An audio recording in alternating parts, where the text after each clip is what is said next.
Thanks for coming to the recording. Yeah. So, welcome to the F-sharp user group. It seems like most of you guys have probably been here before. Very happy to have Mathias here tonight because he actually leads the San Francisco user group, .NET and F-sharp. So it's pretty cool that he's come out here, and in exchange, I probably gonna have to go down and visit him one of these days. But oh darn, you're gonna have to. let's hear about his name calling.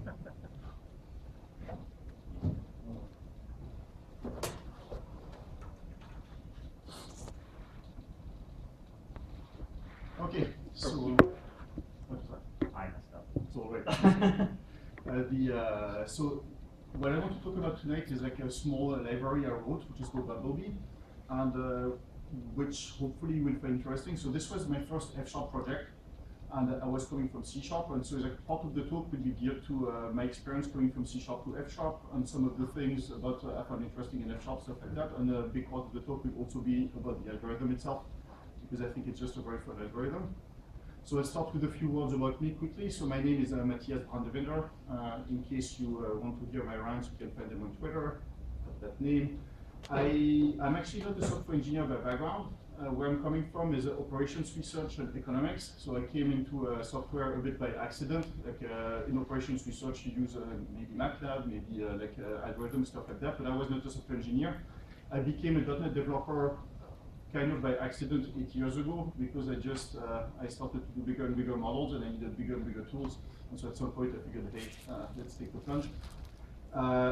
So I said before, like I have been writing mostly C# for 8 years, and since 2 years, like I started F# because I read somewhere that you should learn a new language every year, and so I thought, hey, why not F#? This looks different, and it turns out I struggled for 6 months, and now I love it, and that's really what I do my weekends and also during lots of the day at work. And before that, so I'm an MVP for F#, and before that I was in the shameful backwaters of VSTO, like Visual Studio Tools for Office, which is like .NET automation for Office. So I will forget about that part. I'm running the .NET user group in San Francisco, and also the F# user group in San Francisco with Matt Harrington. And if you guys come in the area, want to talk and stuff, it's like you will be warmly welcome. Otherwise, I do have an accent. You probably guessed that I'm French, but the reason I'm mentioning this is because one, sometimes that makes me difficult to understand, and two, I tend also to get very excited.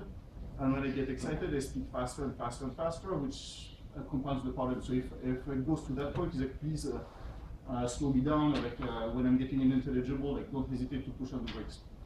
Otherwise, yeah, my blog, all of that. So do you guys have questions about me so far? Like, yes. Your wallpaper. What was that? What's your wallpaper? Oh, you mean the one on the screen? It's so you have I guess it's one of the good things about Bing. It's like you have you can get like RSS feeds which are changing pictures all the time. Like you mean like you mean this guy?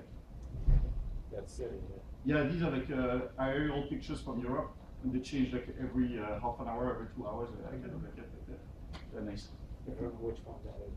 This one seems it's La Puebla in Spain. Thanks. Yes,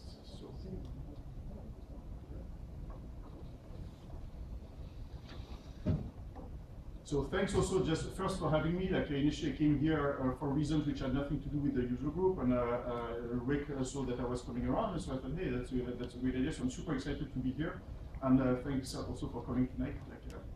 I'm going to try my best to make it worth your time.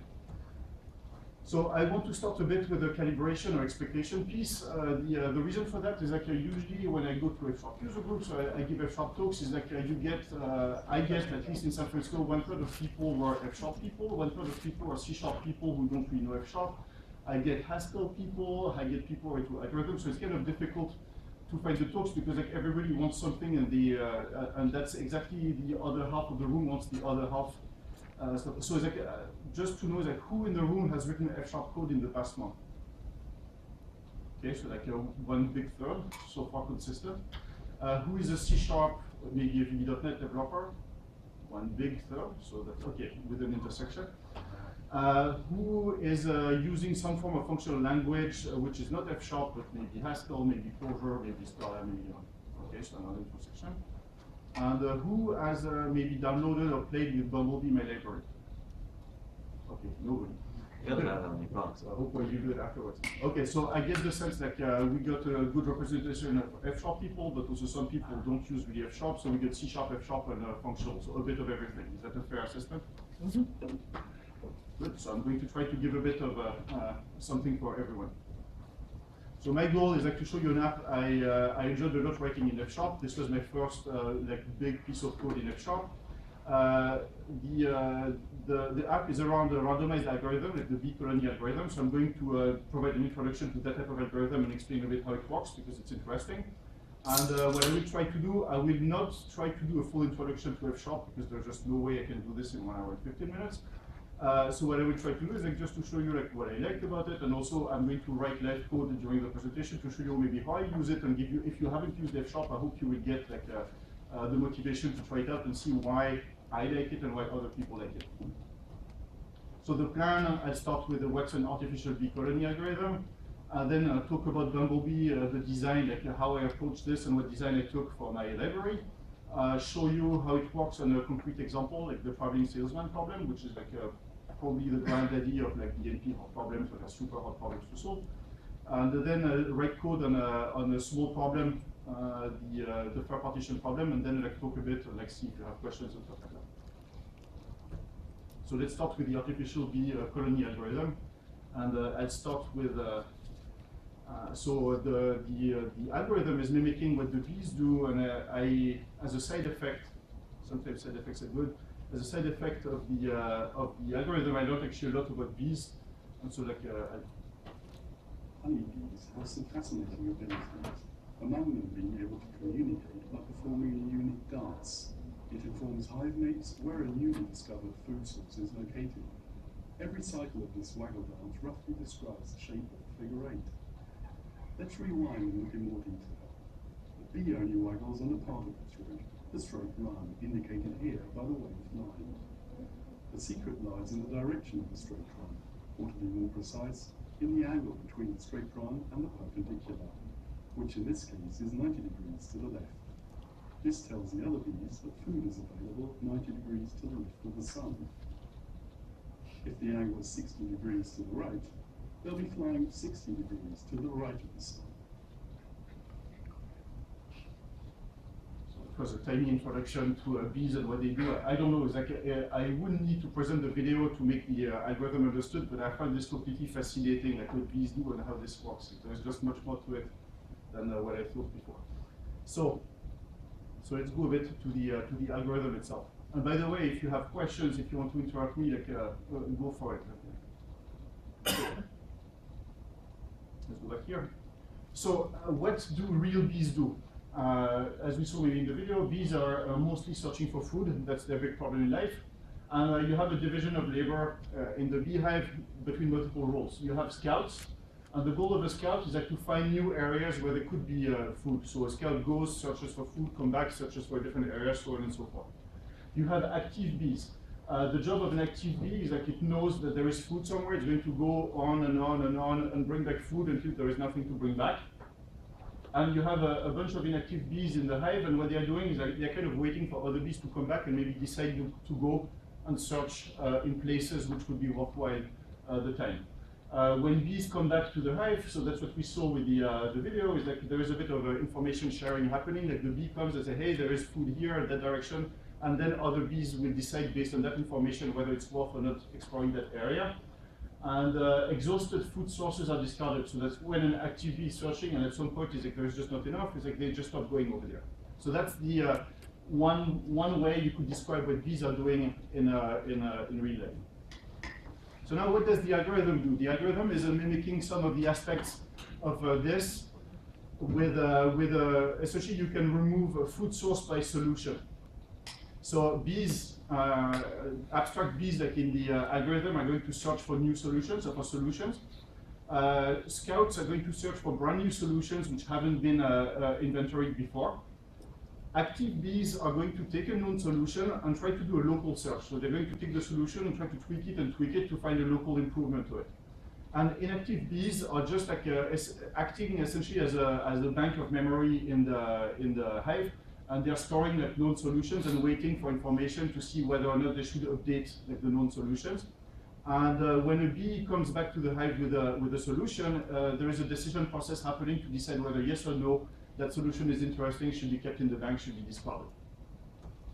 Not worth going in the details here, but typically like this is implemented as a loop. So you have like a bunch of bees which are going like every bee is searching for a solution, all of them come back, you update the bank, pop, do another loop, pop, do another loop, and so on and so forth until you decide to terminate for whatever reason, because you have no time left, because the solution is good enough, so then you stop. So that's what in a nutshell what the algorithm does. A few interesting pieces about the algorithm. So this is a randomized search method. So in general, it's in the same class as things like ant colonies, as a simulated annealing, genetic algorithms, taboo search, all these things. So these are interesting algorithms because like they are actually including a form of randomness into the search. Like most classical optimization algorithms are like either greedy or like going to essentially it's a deterministic function. And these algorithms include some form of randomness into the search. So on one hand, it's going to have some greediness, so it's going to search for solutions and trying to find a better solution, obviously. But by design, sometimes it's also going to pick a worse solution. So it's like even if a bee found a solution which was not very good or worse than what we know now, you might still want to keep it. And the point here, so it's somewhat paradoxical, but the point here is like if you do that, on one hand, you maybe lose some efficiency locally. On the other hand, globally, you're gaining something, which is you avoid getting potentially stuck in a local minimum, which is a big problem with lots of the search algorithms. So yeah, the paradox is that sometimes picking a worse solution right now might give you a better solution overall. That's the theory, at least. And I like to see it as a somewhat smart brute force search. It's like you're going to use lots of brute force in searching lots of things around, and it's somewhat smart is that you're trying to just like focus the algorithm a bit on local search while keeping the global search going on at the same time.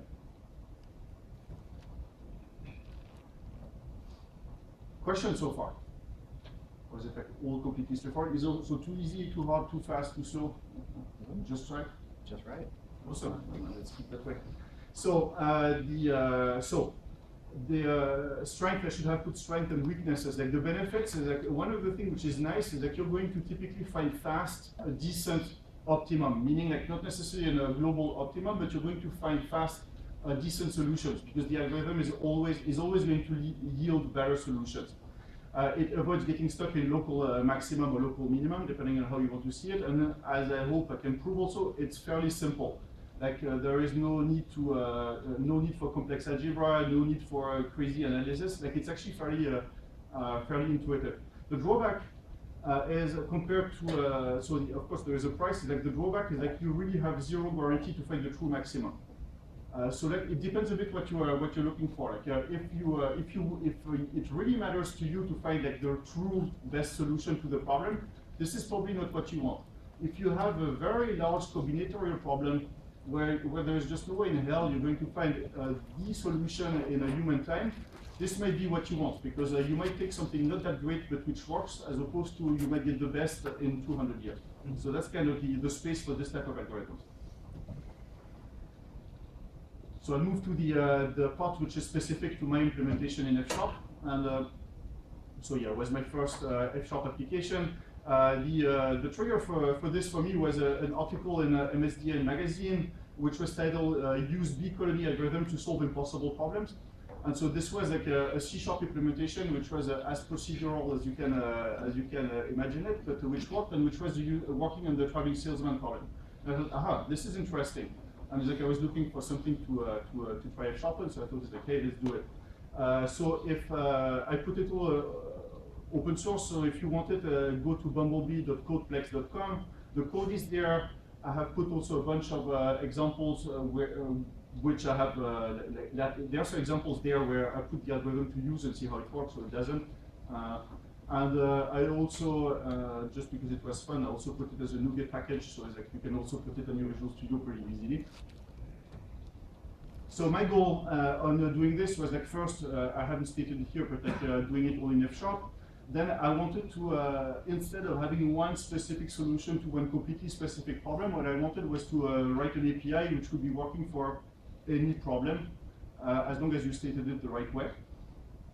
The other thing was I looked at the C# implementation and I thought this should not be a single loop. Like this is completely parallelizable because like if I take NEB searching for a solution, NEB can search. It doesn't depend on any other one. So like why wait for 99 other bees to complete? Is like just have them search and come back and use your cores as much as you can. So that was one of my goals. And the other one too was coming from C#. I was interested to see if I could make it like primarily friendly for F# users, but how does this work if you do an F# library and try to make it palatable to the C# consumer?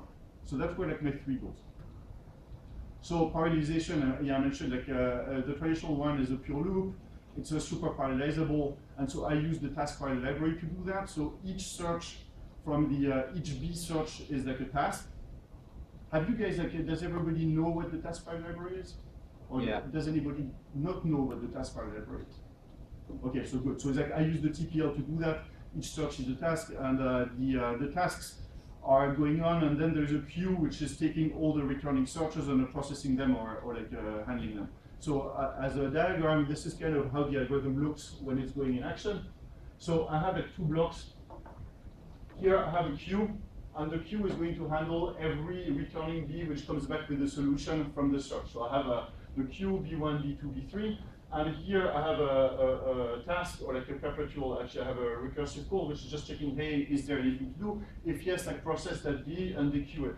The bee is then coming here, there is the hive itself or the loop is maintaining a bank of solutions, that's my inactive bees, and every time a bee is dequeued, it comes here, and the first thing is like, look at all the solutions here. If this is better with a certain probability, discard that guy and replace it with a new solution. So you have like it maintains a population of solutions.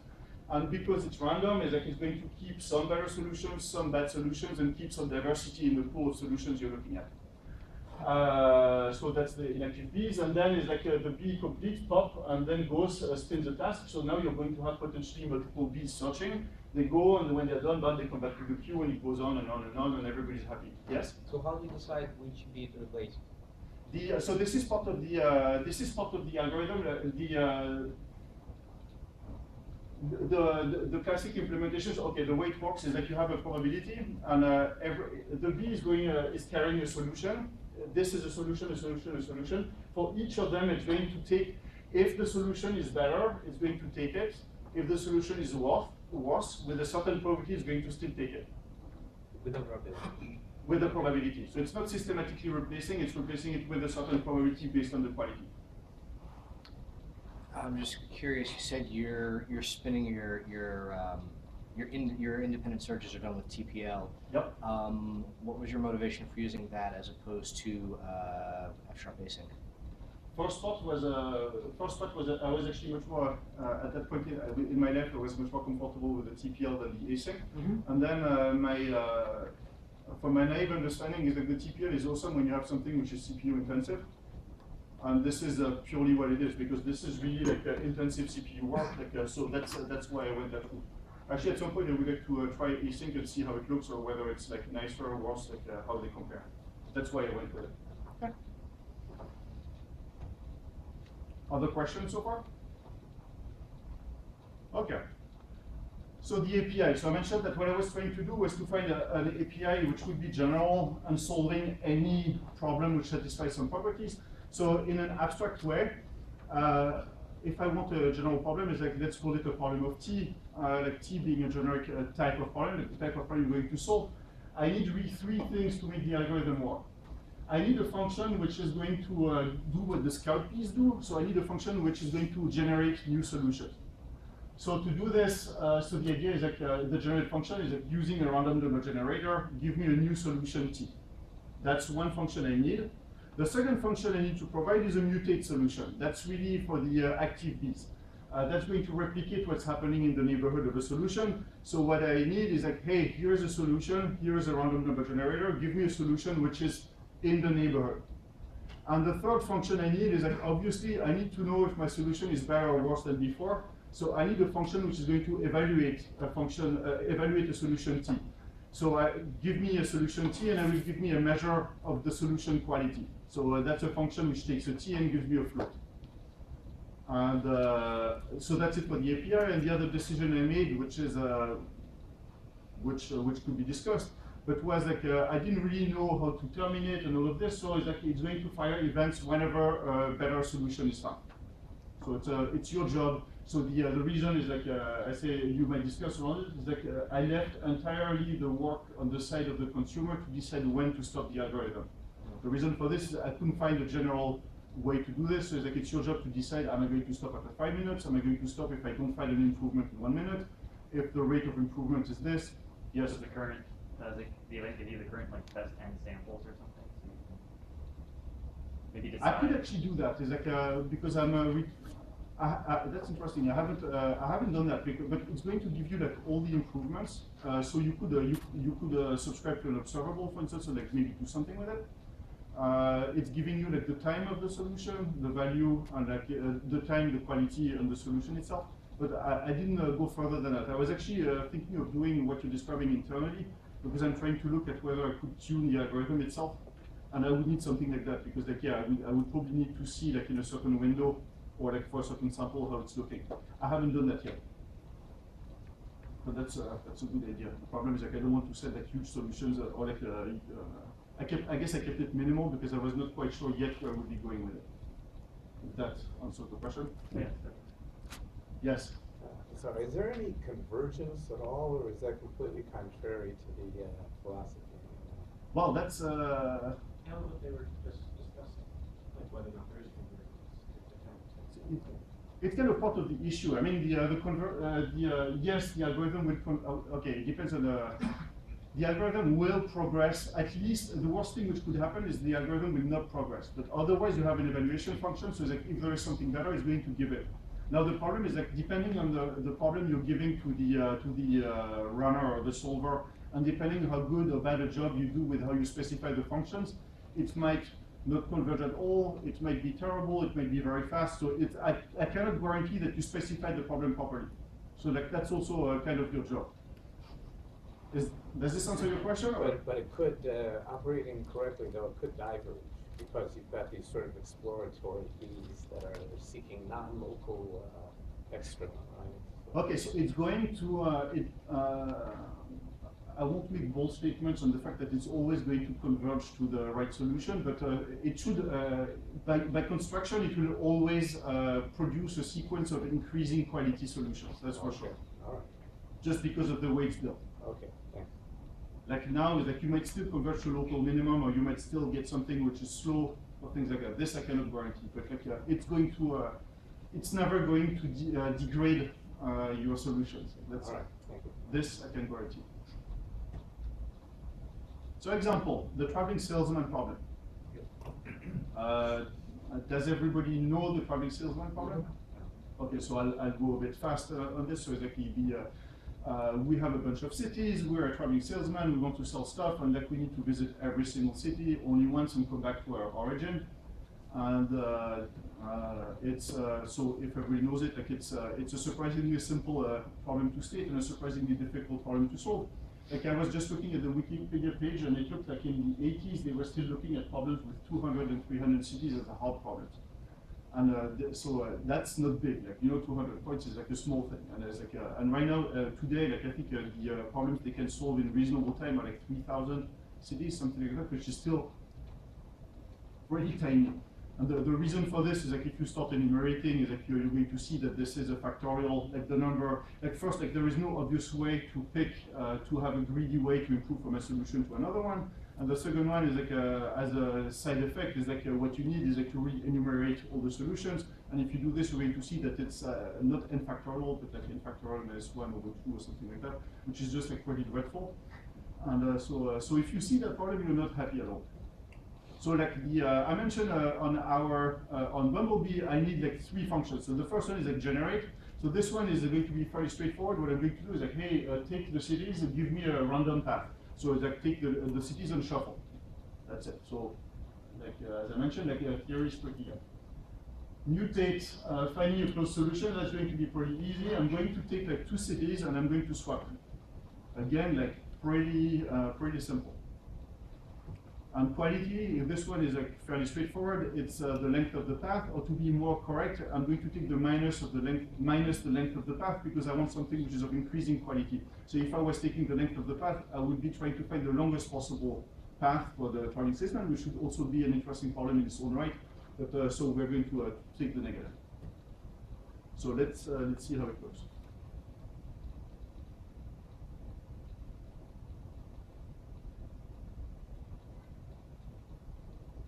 So I have actually, so this is like the code I'm going to show here is like the one which is on CodePlex, so it's all there.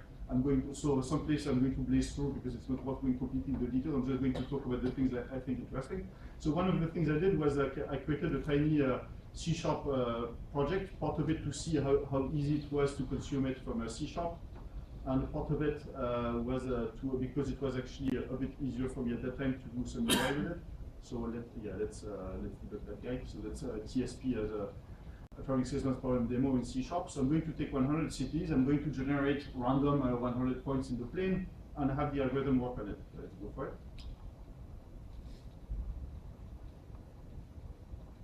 And so like, I can't tell you whether this is like the optimal solution, but I think like even without much like theory, like it looks like the algorithm is doing something right? So I'm going to do another one just for kicks. And this is what, like, I mean, took me, 15 seconds. So that's 100 cities. So maybe we should like crank it up a bit. Let's go for 200. It'd be awesome if you like colored the topology or something. So 200 is like it's struggling a bit more, but hey, that's again like maybe, so I guess like in 30 seconds we should get something which is fairly reasonable. So you see there's some, that looks pretty good, right? So the point again is that I don't know if this is optimal, but to your point is that it's converging to something and pretty fast. So let's crank it a bit more, maybe 500. So now we're getting into like, stuff which was hard in the 50s. I'm sorry, like, I have to run this too because like, every time I'm like fascinated. I really love like to see this thing, like thinking that it's so simple and random, and like you see like order starting to emerge. Like, I just love it. Okay, so this one is taking obviously a bit more time, but like still like it's it looks like from where it started initially, like, it's already starting to look pretty good. And like if I left it like 5 minutes, I would get something which is if not perfect, still pretty good. For TSP, you always improve path length by undoing crisscrosses. Yeah, correct. This is actually a good point. Thank you. Okay, I cheated a bit actually in this implementation, and the original implementation was just swapping cities. On this one, just for kicks, I added like I think with a 5% probability. I'm just looking at as are there crossings, and if yes, I remove them because yes, like if you have a crossing, like geometrically, obviously, like the decrossing is going to be shorter. That's an input, right? So like, I added this one. You could add like tons of optimization to make it better, like, but this is close to very close to the raw thing. Like, yes, okay. I think I can stop this one here. But like, so I hope you're somewhat convinced that the algorithm is working, and if you're convinced that the TSP is a hard problem, is like I think in 2 or 3 minutes, like we got something pretty neat for a pretty brutal problem. So let's stop this guy.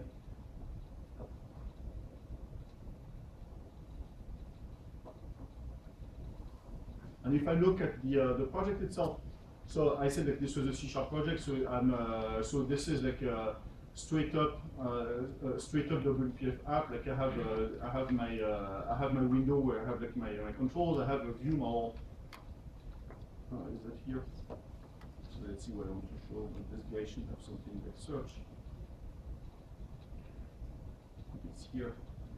And so I have a start search, my start search function, which I'm triggering when I'm launching the search, is like so. This is like the C# version. The F# version is actually nicer, but I'm using like the funcs from C#.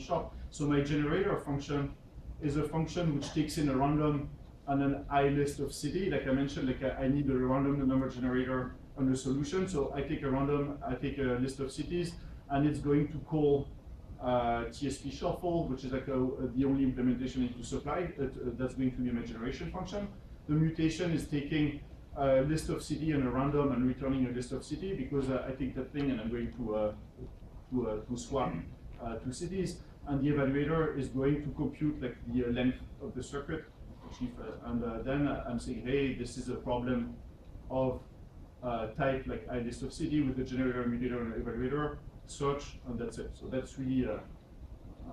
So I was pretty happy with this. Okay, let's show a bit like how the TSP part works. So that's really where I implemented my three functions. So I don't really need to go into the details, but like the shuffle is like a standard like Yates shuffle, like so standard stuff like 80 lines, just like my functions are there and they're just doing the job. Questions on this?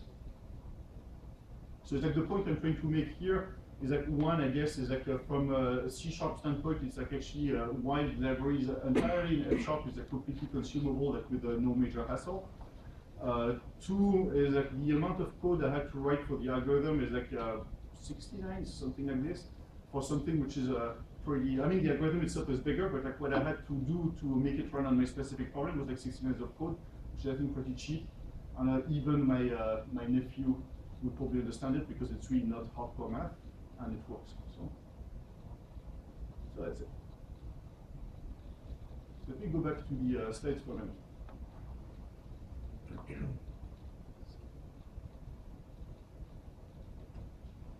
Yeah, so what did we see? A super dumb search strategy, reasonably C# friendly. Oh, I didn't show that, but let me see if I can show this. Yeah, so this is, I mean, this is completely detailed, but like, so you see here I have my CPU usage like on the side. So now it's like pretty idle. And so what I really want to see is like I want to see that I got this quad-core computer, I'd better use it because otherwise it's kind of a waste of my money. So I'm going to run that guy. Let's put it like again on actually I don't need a big problem, but let's put a big problem here. And if I go back to this guy, I should see yes. So now this is like I'm getting my money's worth and my core is working if there is no tomorrow. How many cities you can put? What was that? How many cities you can put? Okay. It's a good question. It's like theoretically a lot, practically. Okay, I'll go back to this a bit later. But actually, my next goal, I came across this this fun thing on the internet is full of wonders, you know. And there is a guy, a mathematician, who actually apparently found it interesting to generate circuits with a known shortest path. And one of it, okay, let's see if I can find it. This shouldn't be too long. That shouldn't be. And the name of the structure should indicate what I'm doing. Let's see if this guy works. I'm trying here. Yeah. So this is this guy is actually. So if you see like this image, I'm assuming you are familiar with what this is doing.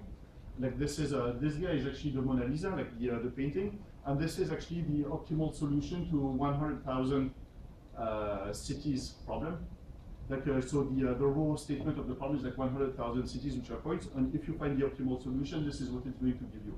So I thought, hey, that's going to be a fun problem, and so of course I tried to put it directly into this guy. So I got into an out of memory exception with like 30 seconds. So I'm not ready for this. Like typically what I have seen is that I can do up to 1,000, 2,000 is reasonable. Like 5,000 is like you better give the computer a night or like maybe a few days. And but my goal is actually to put it on. My goal is to solve that problem, but I will need to change a bit the approach. So like I want to put it on the cloud. Either automatic code or get a bigger memory. Yeah, I need a much bigger memory than like I think it's even. Well, you have a lot of free time for your Azure and like MVP now. That's exactly where I'm headed. Actually, I'm thinking now is like I thought I have all these CPUs which are just like lazily sitting on the computer. It's like now I have these lazy machines on the cloud. So the goal is like to see if I can actually make it work running on multiple nodes. But this is taking some time because it's not completely trivial. But I hope it can be easier. Alternatively have an out-of-core formulation of the ant colony algorithm? Can you repeat? Out of core, as in use the hard drive to store parts of the state. Yeah, but then so the issue with this, like part of the beauty of the algorithm is like it's purely in memory. The moment I start to take any I/O hits, is like it's going to slow me down quite a bit. So I mean, I could do that, but I have to think carefully because then I will lose like a lot. Yeah. Locality. which is exactly my problem with the nodes too, like on the cloud, because like the moment I start to have to communicate between multiple machines, I'm going to take a huge hit as well. So I'm trying to work on something which is with as little friction, but like trying to find the right balance between friction and gain. How well the solution scales when you add more CPU? It's linear scale? This is a great question to which I have no good answer right now. Maybe we could check. Actually, we could check afterwards, like see what happens. Like I would think it. I don't think you could make a generalized statement on this because it probably depends on the problem and like how you. No, I work mean this. this specific problem. I mean, I can imagine like after probably 32 cores, it won't scale much. That's what I'm thinking, and that's also why I'm thinking like the cloud thing is going to be interesting because the idea is like probably if I put more machines, I'm going to go faster, but like I'm expecting something which is probably going to be like that, right? Like plateauing at some point. Maybe it'll be like sub-hives that return their distributions like that. That's where I'm headed because like part of the the dumb solution would be to have like 100 hives running independently, but then this is a bit missing the point of the algorithm because part of it is like it's finding better solutions by seeing what the others are doing. So you want to have some communication between them. So now I'm thinking about either having hives and solutions passing like randomly between hives, or like having a central where like maybe a mother bee or something like that, like driving the hives. I don't know yet. Like, I'm playing with stuff. It's like it's another fun problem, but. In an app, you can use GPUs, like advanced processing. You should use Hadoop or something and try to distribute it. I think. I mean, it would like be if you spawn 100 EC2 instances and like imagine to distribute it, like it would be. But still, I mean, I can do that. I mean, I started doing this. I mean, the first thing I did was actually running this on Azure with the 32-core machine, and yeah, it went faster. So a bit to your answer, like it went to your question, it went much faster than my local machine. But first, like, I can't get like 512 cores. So at some point, I will have to put it on the machine.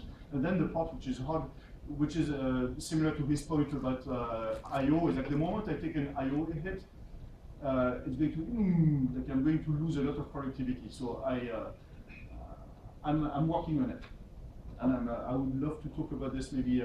So I let this guy really derail, but like maybe like if you guys stay for beers afterwards, I would love to talk more about this and take ideas. But like now I'll go back to. Is that fair? I'll go back to the my main thread. How am I doing on time? Well, I have still like a big half an hour to try. I don't feel like it's strict. Yeah, but I'll try to, plus this man over there, if I'm correct, is going to hold me highly accountable for sticking to time, so I'll do that. But like, yeah, so what I propose now is like I showed you like how everything is working fine and dandy on the problem I prepared before, and I haven't shown the line of F#. What I thought would be interesting would be let's try to solve a problem together live. So I'm going to write code, which means like I'm going to make a fool of myself. It's going to be awful. I'm going to make typos. But I'm also hoping for your input and your help maybe on doing this, and let's see where this goes. So one thing I did with when I started working on Bumblebee was I spent tons of time in Stack Overflow, if only because it's fun to see what people struggle with and like get ideas as to what problems out there you can find. And so I'm scouting specifically for the algorithm tag, where there are like tons of awful questions and tons of very interesting questions. And this one was there. So given a group of n items, each with a distinct value vi, what is the best way to divide the items into 3 groups so the group with the highest value is minimized? Give the value of this largest group. So stated a bit differently is like suppose I give you a list of integers, like any integers, like say 100 of them, and like your goal is to split it into 3 lists. And the statement highest value is minimized is pretty much equivalent to make the value or the sum of each of the lists as close as possible to the other 2 lists. Does this make sense? So you're trying to divide it into 3 equal totals. So it doesn't really matter, but like for people who care about business value, is like the you run a company with many clients, with each client has a certain revenue per year. You have a bunch of sales reps, and you try to divide the accounts among the sales reps so that everybody gets the same total amount, stuff like that. Like I don't think this is a super realistic example, but okay.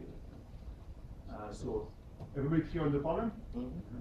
So yeah, example, suppose I have a list 1, 2, 3, 4, 5, 6, 7. I could divide it lots of ways. One of the ways would be 1, 2, 3, 4, 5, 6, 7. 1 plus 2 plus 3 is 6. 4, 5 is 9. 6, 7 is 13. That's pretty bad. Like here is 6, here is 13. Much better would be 2, 7, 4, 5, and 1, 3, 6, which would be 9, 9, and 10. That's pretty close, and yeah, I doubt you can get any closer.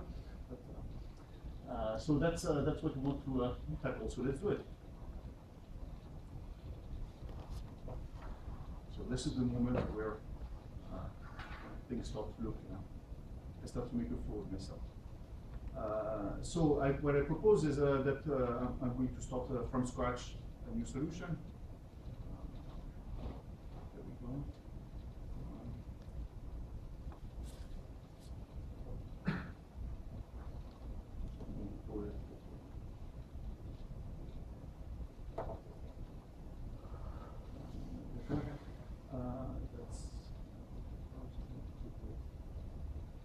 You can see I tried to test this.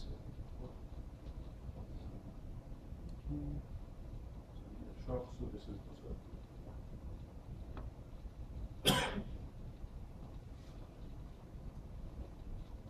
So let's start simple. First, I'm going to start with if it's a console app, I'm going to do something as simple and let me. So that should work. Good, so obviously like this is existing immediately, so we're going to take some steps to avoid this. So I'm going to open system, and I'm going to do it like that.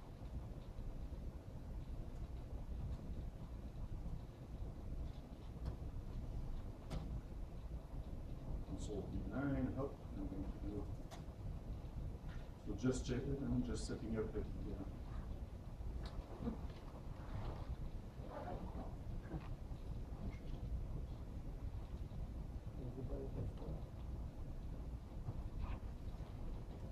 I'm assuming everybody's with me. I'm just doing something so that I have a console app which is not immediately exiting. So here we go.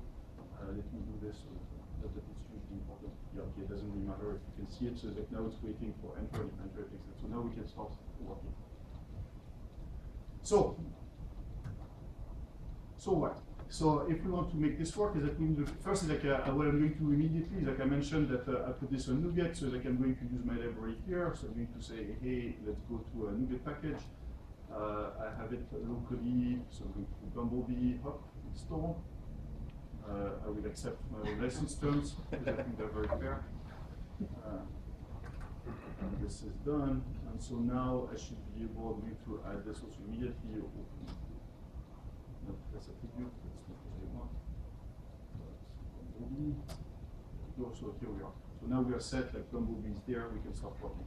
So what I mentioned is that we need really, I believe 4 things to make it work. We need like 3 functions, evaluate, mutate, generate, and we need a type like, for the solutions. So we could discuss a lot on how the type would be looking like for the solution. So I'm going to take, in general, the code I'm going to work is probably not the best code I could write, probably not the smartest, but like I'm going to go for more readability over perfection. And I will give it to homework. Like if you want to make it like blazing fast and much better, like you can do it at in the privacy of your own homes. And so let's go for it. So it's like the thing I'm going to do is to simplify things. I'm going to actually use a record type, which is going to be. So I'm going to comment in a second what it is. And my record type is going to be value int and a group int. So what I'm going to do, I'm going to use an allocation which is going to be, hey, the list is going to contain values, and the solution is going to be for each value, I'm going to assign it a group, which is going to be 0, 1, or 2, for instance, in that case, and which could be generally whatever you want. Everybody with me? Mm-hmm. Okay. So I'm going to start maybe with some data, just to get us started. I welcome interruptions, criticism, or comments. So let's say like this is the list of numbers we're starting with. And so the first thing we would need, what I propose is that we start with something which is going to maybe generate a solution. So so what we want is really generate like any solution or like any possible solution. So does anybody maybe have suggestions on how we could approach this? I'm going in the, while you think about it, I'm going to do something like that. I'm going to start typing. And if you recall, generate took a random number generator, so I'm going to do this here. I'm also going to be overly explicit on the types and all of this, just because it's going to make my life easier. So if you recall that the generate function is taking a random number generator and is going to give me a solution. So what could we do here? So what we want is like really we're going to start with this list of data, and what we want is a list, or maybe a list. I'm going to suggest a list because it's simple for the moment. A list where like for each of the values here we get the value and a random group allocated like 0, 1, or 2. So actually let's start with something even better than that. And what I'm going to do is I'm going to do data list.map of an element, and I'm going to return. What I'm going to do is I'm going to do value equals e group equals 0. I'll just stop there. Like it's clearly not it's clearly not what we want. Like it's not very random. But let's start with this. So let's start using FSI to see how that looks. I'm going to send this to interactive. Is everybody with me so far? Like, is this like too slow, too fast? Okay. Looks like it's good. So okay, I'm going to use my type. I'm just going to use FSI, so I have my type. I'm happy. I'm going to use this guy. So now I have my data. And let's see what generate does. So what I would expect is that if I do let s equals generate I need random, let RNG equals new system random. Good. And now I will do let s equals generate RNG, and what I would expect is like to get something, yeah, so I get this something which is a pretty terrible, well, it's, I mean, the benefit is like it is a valid solution, but it's so far it's not a very random generation. So what I'm getting is I'm out of my initial list of 1 to 9, I'm getting value 1, group 0, value 2, group 0, value 3, group 0, so we're happy. So now it's like it's not very random, so let's add maybe some randomness to it. So does maybe somebody have a suggestion there? Yes? Use random number to find a starting point and then assign assign groups sequentially. Yeah, I would. I would propose something even simpler, but yeah, I agree. That's kind of the idea. Like right now, if I look at this, is really what I have is like group equals 0. That's really the piece I'm not happy about, right? It's like the rest is like pretty happy. Every value is allocated somewhere. Now my problem is like the part which is not random is group. So I'll take it the other route. I think what you're proposing is like to more or less shuffle the list, and then you have something which is even easier. It's just like instead of putting group equals 0, it's like let's put a random number in the group. So I'm going to do that. Next, and here I'm going to put 3. And so now what this is going to do is like it's going to take my list and map it to, it's going to take every number and put it to a group which is going to be 0, 1, or 2. So let's see what happens. Did I properly like acknowledge your input? Okay. Okay. So I have my new generate. So let's see what happens now. I'm going to generate again, and what I'm hoping is to see something a bit more random, and like, yes, bingo, we are happy. We got like now 1 on 0, 2 on 0, 3 on 2. So like now we have something which is starting to look random. So it's like I think we're in business, and I think it took about, okay, I'm going to make it a bit more readable like this. So it's like, I think we got a very good candidate for a generate function. So now let's go to the second. What I'm going to propose, like the big one is going to be, let's work maybe on the evaluate function. Like the one, so what we want is that we want a function which is, hey, I have a solution. How good or how bad is this solution? So I'm going to start, let evaluate. And this one is going to take a solution, and here, because I'm going to be overly explicit, I don't really need to do that, but I'm going to do it. I'm going to make very crystal clear that it's a list of allocation. And what I want is like to find the value of that guy. So for instance, like if I take this solution here, it's like, is this a good solution? Is this a bad solution? Now I need something which gives me one number, and if that number is higher, it's a better solution. If that number is lower, it's a worse solution. Everybody with me? So let's try to do it. So what's a good solution or a bad solution? Come on, guys. Okay, if I go back to the statement of the problem, is that what we're really trying to do is that we're trying to find a way so that we're really breaking, like one way to see it is like the allocation list, we have values allocated to groups, and what we want is that we want that the maximum, if we take the sum of these groups, the maximum of that guy, of the maximum of each of the lists is as close as possible to the minimum of each of the lists. Not each, but okay. Take the groups, take the sum of the groups, and like if take the max of this sum and the min of this sum, and it's like try to make that small. Is that what we're trying to do? Or not? Probably sum of all these should be minimal. The sum of what? Of all. Yeah, or correct. Like if I look at it, is like if I let's actually look back at the way it was. Let's look at this. Well, just before. If I take this, is like really what I'm doing here is like it's simple. Hey, I have a list. I created 3 groups. What I'm doing is like first I'm creating the sum of each of these groups, and then I'm looking at which one is the smallest. That this guy, this one is the biggest. That's terrible. This guy I'm taking 3 groups, sum. The min, the max, and that's much better because like this minus this is much smaller, right? So let's try to do something like that. I do realize I'm taking a bit of a directive approach on the collaborative process here, but first, take some water.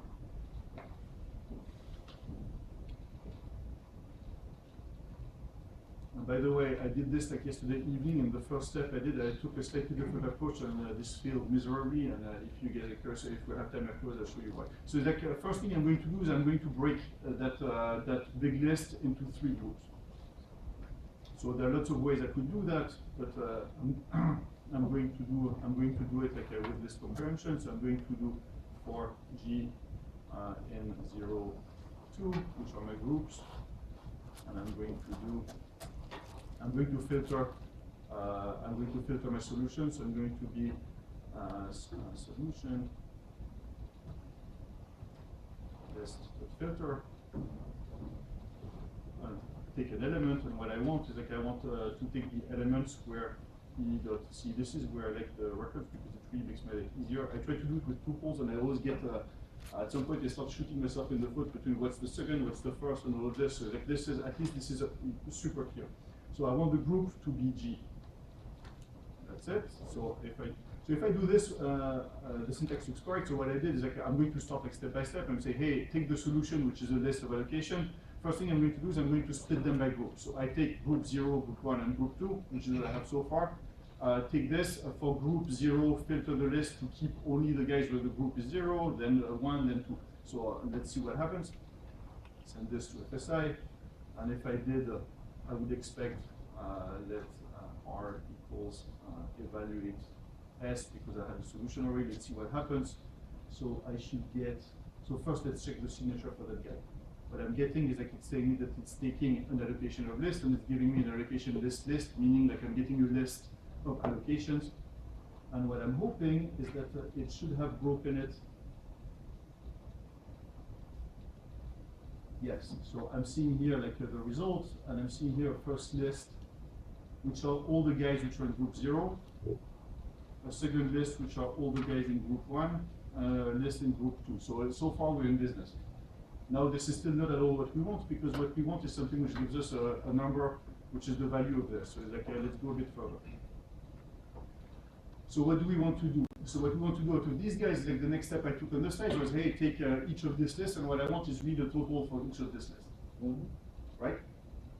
So let's do it. Also just checking, is like, are you guys relatively silent because it's I'm incredibly slow, or like should I go a bit faster or a bit slower? Or like is this still This is a good pace. Okay, good.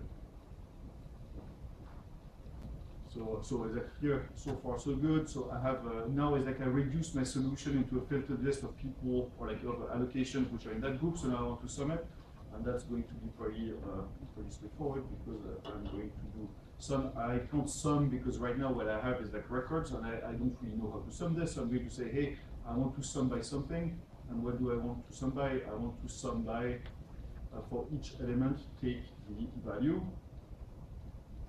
And so now, like if I did my job properly, we had something which gave us a list of lists, and now what we should have is hopefully a list of ints, right? So for each group, what's the total for each list? So let's check. And sure enough, we have something which goes from an allocation list and gives us an int list. We are in business. So let's try that guy just to make sure.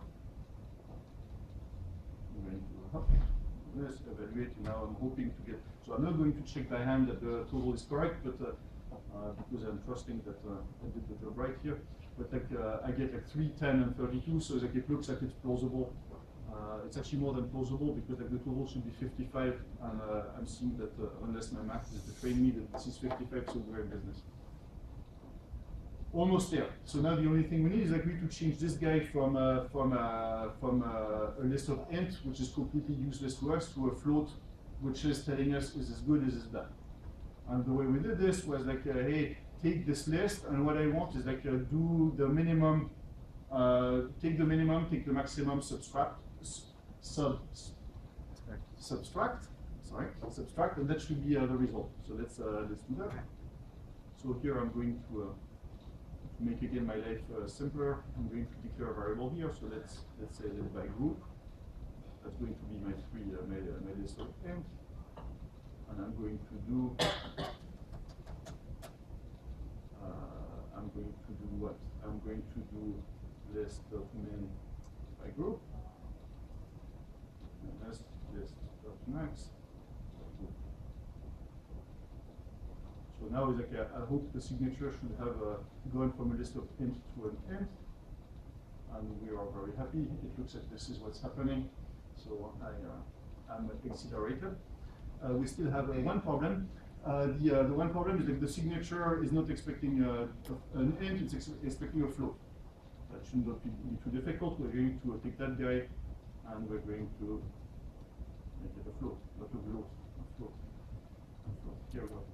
So let's see if it works. So if I remember, like we got 3, 10, and 32 in FSI, so that we would expect what? We would expect the quality of this guy to be 3 minus 32, which is what? Minus 29. Let's see this in a sec.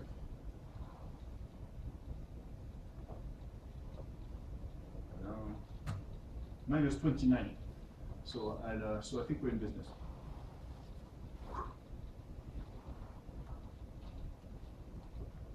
Okay, now we have like 3 pieces of the magic sauce. Like we have the type, which is so far an allocation list. We have generate, which is giving us a random allocation list, and we have an evaluation function. We need also a mutation. Really, for the moment, we'll just forget about the mutation for the moment because it should really work without. Like that we do local search, and we're just going to do the dumbest possible mutate, which will work, which is going to be what? Which is going to be, hey, mutate, give me exactly what I gave you. So we're not even going to mutate anything. So that way we're going to have a function and we'll see how the algorithm works, and then we're going to improve it. So if you recall, mutate is going to take a random number generator. Let's put it that way. And a solution, which is going to be an allocation list. And what I'm going to do is I'm going to return simply the solution. So that's, I mean, it's a pretty dumb mutation, but that will do exactly the job. It has the right signature, and we are fine. So now is like we are in business, and we are ready to call the solver because we have everything we need to start it. So to do that, I need to declare a problem. I need to create a solver and launch it. Let's do it. That problem equal new problem. Problem of so I need to declare a type of the problem. So the type of my problem is going to be an allocation list because that's what we're working on. That's what we expect to get from the solver, and we're going to give it our 3 functions: generate, mutate, and did I call it evaluate? Yeah, evaluate. Evaluate. And let's see. And it looks like it's accepting it. So that right now we are. So it's build, and it's building. So we are. More and more ecstatic, almost there. So now I'm ready to start the solver. Let's solver equals new solver, I believe, of allocation list. So solver.search. So that's and search. I need to pass it something like maybe a problem. And here we go. And so here we are, at that point, we are technically done. Like if I launch it, it's actually going to start searching. The problem is, like, as I mentioned earlier, is like I'm getting notified from solution by events and we haven't hooked anything. So now, like, I can prove that it's working. I think I can, because like if I look at my CPU here, it looks like it's pretty busy. So like I know my computer is working. The problem is like I don't know what it is doing. So let's finish that. Let's close that guy. Let's hook up the solver to something which shows us something. So I'm going to do solver dot. Here I have an event found solution. I'm going to subscribe to it. I'm going to make it a function of a message. So again, overly explicit, but a solver message, no solution message. Right? Message of type allocation list. And what I'm going to do is, like, first to start, I'm going to do print and found something. So here what I'm saying is like, hey, I have an event which is going to be fired every time a solution has been found. I'm just hooking it up so that like every time a better solution is found, I'm going to say found something. Let's just see, and if that works, I'm hoping to see the message pop up. And yes, it is working. So like something is happening here. So now we want a bit. So a bit to your point earlier, like I'm going to put more detail on what I'm showing. I'm going to put another print. I'm going to put quality. So what's the quality of this guy? This is something which is on the message. And here, if you see the, you can probably not see it because it's very small, but like the message coming from the server, you have the date time at which the solution was found, the quality, which is the value of that guy, and the actual solution itself, like so that you can do something with it. So here, I'm just going to put the quality here, and let's run that guy, and so I'm hoping. Yeah, so okay, so when initial solution -2, then 0. Obviously 0 is the best I can get because it means that the min and the max are equal, so it's fine that I'm not finding anything else. So okay, so we proved that it works, so now let's maybe crank it up a bit, because now we're looking at 9 values, we could probably do it by hand. So I'm going to do two things here. I'm going to add some variables into that size equals, so now it's 9, I'm going to 99 maybe, and I'm going to put here the size. I'm also going to say, hey, 3 groups is great, but it would be awesome if we could make it any type of group. So let's put +3. And so if I use this guy, I should probably use it in a few places, like here in the random number generator, and also in this guy here. And here I'm going to do actually groups -1 because that's the. So now that I cranked it up from like 9 numbers to 99, which is not huge, but already better. Let's see what happens.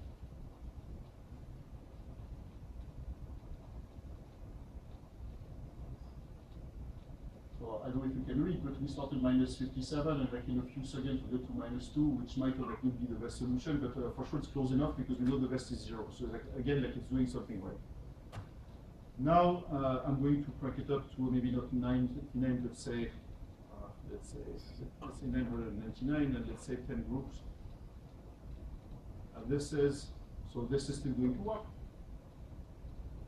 but it's working pretty okay. But like it's starting to be not that yeah, like what you see here, like it's getting a bit hungry. So now at some point it will restart. Like talking about convergence, but it's not performing that well, and there is a good reason for that. Is like if you recall, we have done the evaluate and the generate. We haven't done a mutate solution. So right now, it's just looking for completely random computation of things, combinations, but not trying to improve anything. So it's like, hey, it restarted, but still, it's like that would take ages. So let's put the mutate part. So the mutate function is going to take a solution and do local searches and solutions to try to improve it locally. Let's do that. Does anybody have maybe suggestions on how we could get from one solution to a close-by solution? Think as dumb as you can, like a really a dumb function. Random swap. I heard a voice, but I couldn't see what was going on. Random, some sort of swap procedure again. I think that's a great idea. I will go exactly for this, and what I will do is I propose, hey, take an allocation, take one of the guys and put it in a different group. I mean, that's really as dumb as it gets, right? So let's see if that works. So instead of returning the solution here, what I'm going to do is I'm going to do something like let changed equals rng.next. So I run a number in, how many did I have size? I think that's right. And now I'm going to do take the solution, and probably 10 better ways to do this, but I'm going to map the list and say, take, so mapI is like mapping the index and the element, so I'm going to take every index, every element, and like if index is the changed index, then I'm going to return the element with group equals random.next. I'm not even going to try to change that. Next of groups, I believe. Else just return the element. So let me try to clean up this a bit so that it's somewhat readable.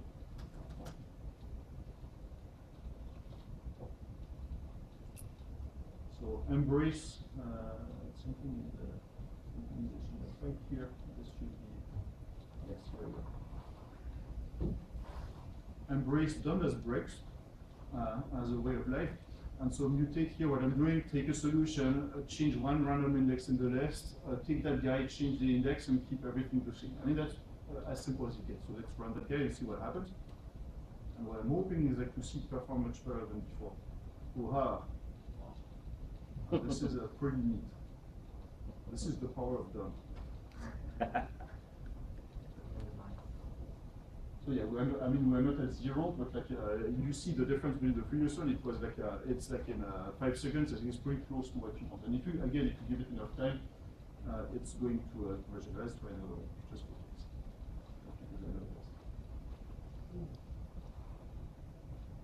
Yeah, I see like -6 here, which is like. So now I'm not saying that there is not a smarter way to do it. I'm sure if you did dynamic programming, you would probably have a great way to do this too. But like again, like the bang for the buck or the complexity of what we wrote and the result we got for it is like I think pretty good. And I think that's what I have like on this example. So first, like, do you guys have questions on what I wrote here? Like comments? Yes. Can we do this like in Elan or Scala? You can write your own version in for larger scale, sir. I do not have a good answer to that. I don't know. Maybe somebody does. This is a short code, so the algorithm and the library are certainly writable in any other language, but right. Your library, the Bumblebee library specifically, is written for .NET. So if what you use enables you to call F#, the answer is yes. If the answer is no, you have to write the algorithm yourself. But the algorithm itself could be written in any language. So. Open source, I would say mutate name is a little bit misleading. I would call this function improve. Well, that's the hope. It's like it doesn't necessarily improve. It's like you are like, I mean, in that case, like if you look technically at this, it's like this is not necessarily improving the solution, right? It's trying something close by. It's like the Hive is going to use this to get a better overall result. But like this could be a worse result than before.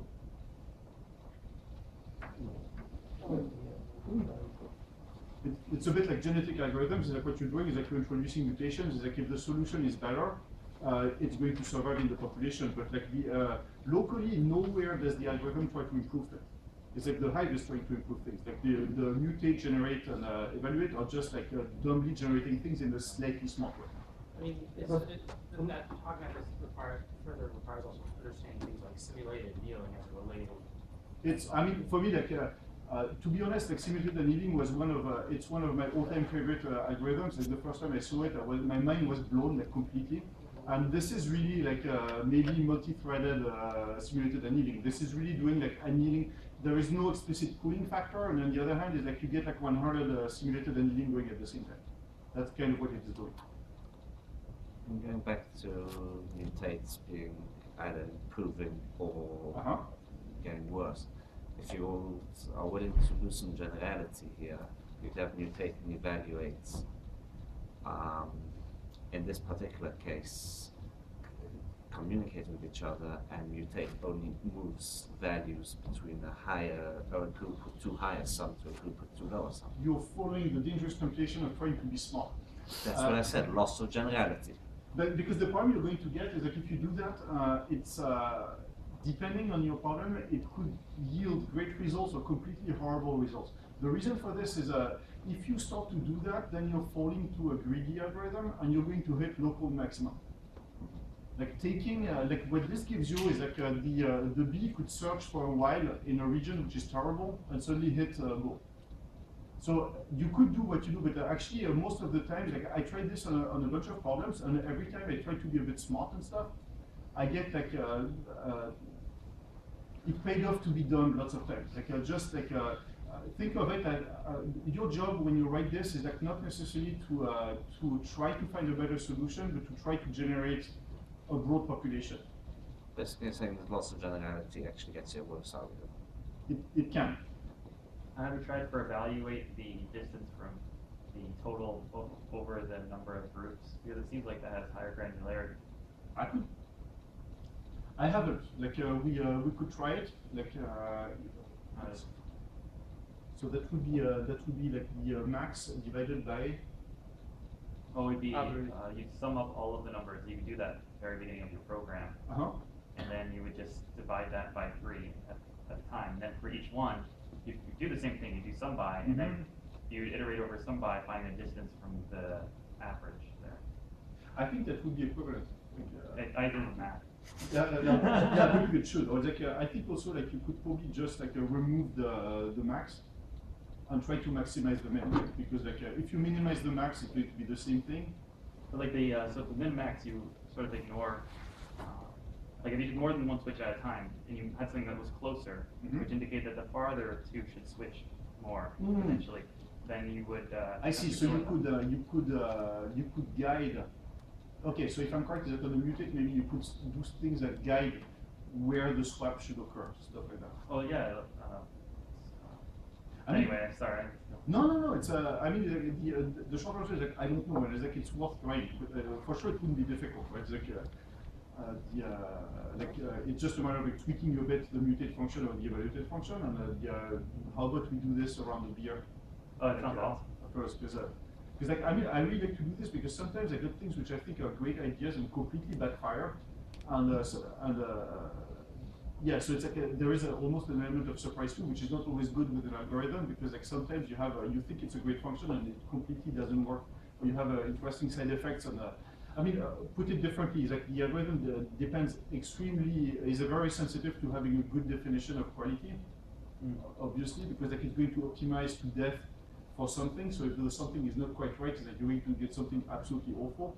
And mutation is also pretty important, like what you consider a neighborhood or a local search.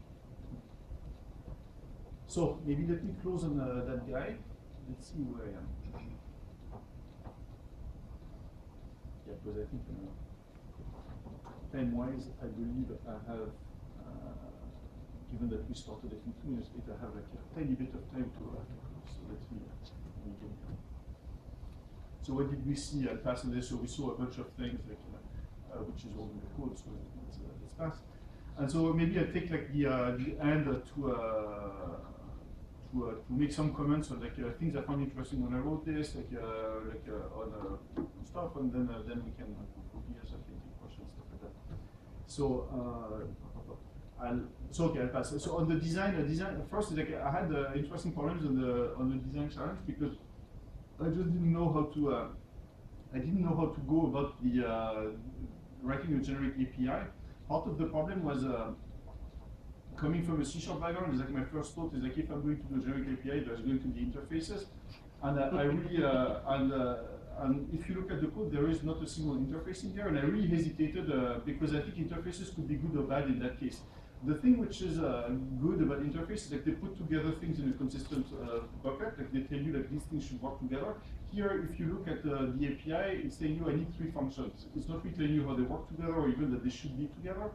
So I hesitated doing both, but I really prefer the functions because I can swap them extremely easily. like I can replace, I don't have to change my interface, but I just like, I found it actually much more flexible. Parallelism was a bit of a problem on the design too. Like first thing I expected, so things were problems which I didn't expect, and things which I didn't expect were maybe some problems. So one of them, thread safety, I had absolutely no problem. Like it's just because the whole code is written in mutable style, so it's just like there is just no problem to be had. It just works. The two problems I had was one of them was handling the random number generator, because I used the default random generator from .NET, and if you do that, is like if you have tried it in a multi-threaded environment, you might know that you will get things which are not exactly random, like long sequences of zeros followed by long sequences of one and stuff like that.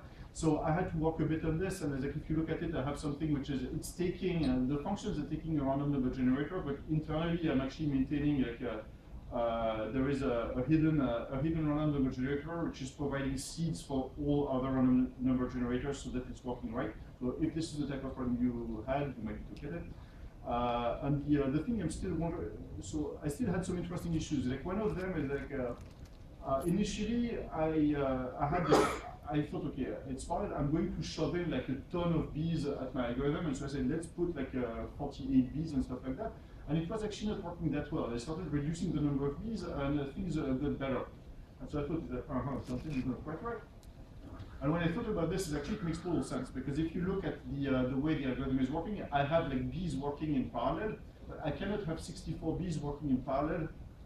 Or if I do this on a machine which has 4 cores, it's like I'm actually going to have way more thread or like way more context switching than what I want. So it's like I ended up like reducing the number of the parallelism or the number of bees to actually be proportional, or I recommend to use something proportional to your number of cores, otherwise you're actually going to lose some performance. Yeah, I pass unusable from C#, unless you have questions on this. I just ended up writing like super dumb classes on top of my stuff, and it's just, the short version is like it's actually incredibly easy to write C# palatable F# code. And there is no excuse not to do it. Actually, this was one of my revelations. When I started on F#, is I thought, this is it. I need to write either everything in C# or everything in F#. And I wish somebody had told me the very simple idea that it's completely fine to have a solution with like 5 projects in C# and 2 in F#, which works like incredibly well. And like so that's yeah, so completely obvious. But it just took me 6 months to realize that hybrid languages were just like combination of languages were fine. So field notes. I didn't use a single interface which went against everything I knew from C#. Like normally, if you don't have interfaces in C#, you're kind of doing it wrong. It's like I don't have one, and I would argue that my design is actually okay. Was there a question? How would you test the code without that? That's okay. I have actually a few pieces on the test right after. Like, so hold that thought. I had some issues with functional, but that was because I was young and all that stuff. I liked, compared to C#, is like actually talking from C# is like I tend to be very TDD style on C#. So write the test, write the code, write the test, write the code. I found that actually FSI was changing quite a bit my rhythm, because now I have an idea, write FSI, move it to the code, promote it, and use it for. So it changed quite a bit my my cycle, like the way I would write code, and in a very productive way. Missed a bit the refactoring tools, but actually not that much at that point. So the unit testing part is like the things I found was one, it was working well. Do you guys know NCrunch? Mm-hmm. Yeah. So the thing which talking about ReSharper before, the thing which can I swear? Yeah, which pissed me off was the fact that I'm fine. Okay, ReSharper doesn't support F#. That's great. The thing which really annoyed me is like, hey, this is a test file. There is absolutely no reason the test runner could not run it, because like NUnit does it like out of the box. You take NUnit, like it doesn't matter where it's coming from, it runs. ReSharper doesn't see your test, and I was super annoyed. And so I ended up using NCrunch and FSUnit, and NCrunch one is so what NCrunch is it's continuous testing. So let's see the test suite here. Where is it? No, that's not what I want. So I know I'm doing more. No, I was just scratching. Don't worry about me. Almost there. Open recent solution. So let me open this again.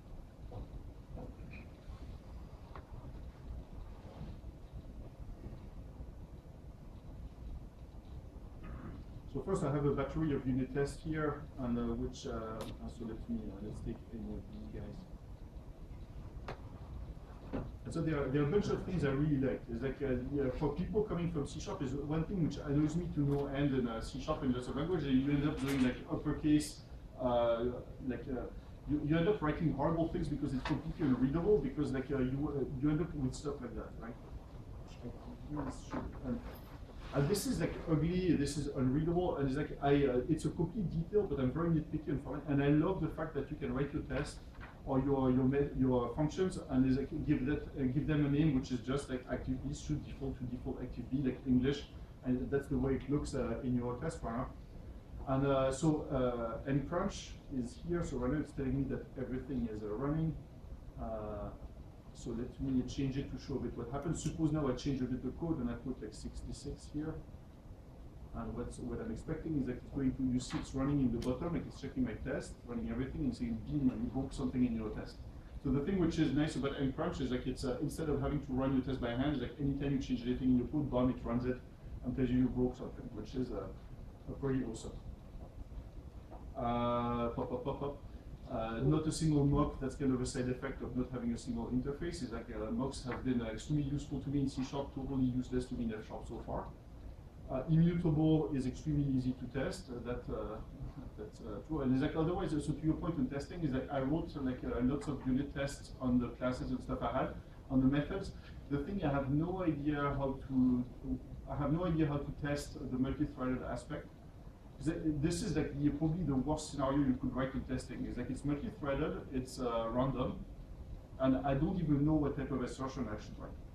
So it's like the result part is like I know that all the pieces of the algorithm work. I don't know how to write a deterministic test to tell me that the thing is actually doing what it should. If this is what you had as a question, like behind testing.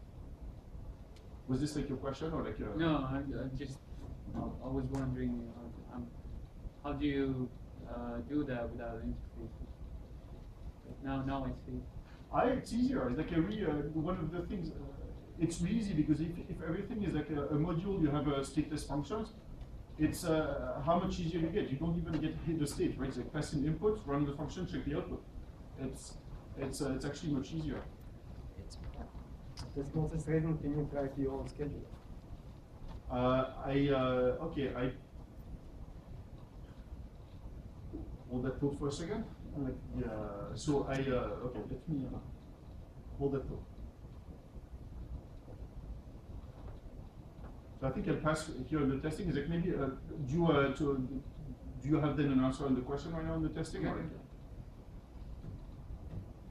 So the next thing to conclude is like the things I still have on my radar somehow is like I still would like to provide some I'm probably going to call terminators because I like the name, which is like give me a function which is going to tell me when I should terminate my search, like whether improvements are stopping, whether nothing happened in 2 minutes, stuff like that. One thing I would like is like to write some auto-tuning too. Like for instance, I mentioned the fact that depending on your CPUs, it would be a good idea to put more or less work on the machine. So something which detects that and like adapts a bit would be fun. Scaling out in Azure, I talked about it. Suggestion, I would love that. So on your question on the scheduler, is like it's a good question, and I don't know what to do because recently I read a piece by I think Allende where he was saying stuff about like, hey, if your code is multi-threaded, it's like you should make it controllable from the outside. And right now I don't have an injection point for this, and I don't quite like this because like if you run this, it's going to essentially try to use as many cores as there is, and that might be great if this is the only thing you want. But if you have other stuff running, that might not be what you want. So you have some control over that, but like, I'm not sure yet what the right solution to the problem is. I think that's it. References, so go to Codeplex or NuGet, blah, blah, blah. That's it. How to reach me, Mathias@kavens.com. I have cards if you want. Find me on Twitter. And I think that's it. And that's what I have for you guys for tonight. Thank you.